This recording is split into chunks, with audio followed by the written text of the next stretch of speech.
So I just wanted to make a little video. I've got some really poor wire strippers here. I'll twist that end. Now I'm going to make a wire that's 80mm long, and the pins are about, I thought it was 12.5, but once you crimp it's about 13mm.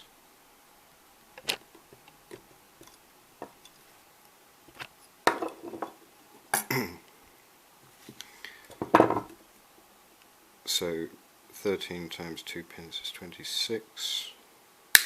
I don't really care about that. What I want is to get that. That's where I cut it. If that's correct. 80 minus 26 is 54, and this bit of insulation, I don't know if you see that there, it's exactly 54. So I take my, a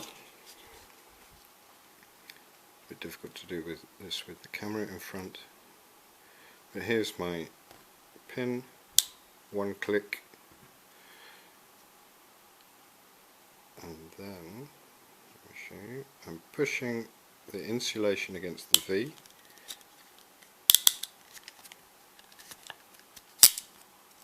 And now I've got, if you can see that, the insulation is right up there. It doesn't focus at all, it's this thing in the way, isn't it? My fingers. I need more practice. Anyway, there you go. Perfect, no loose wires. Went very quickly.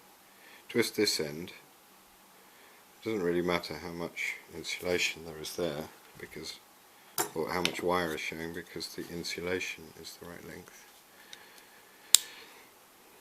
So I take the next pin, you can see I did one click. I can now orient the pin. So it's trickier and longer wires, but you can orient the pin to be upwards the same way when you put it in. And it just pushes in here. And I can feel it pressing against the insulation. I could look on the back and I'll see copper coming out. And I won't get any loose strands because I hadn't crushed it. 2 clicks, as some people do. Maybe no names. So there's my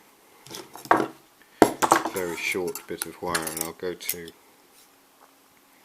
80 and then have egg on my face when it's not exactly 80. But can you see that? Well, okay, we'll do it against that line. Okay, I'm 0.3mm too short, but it's about 80.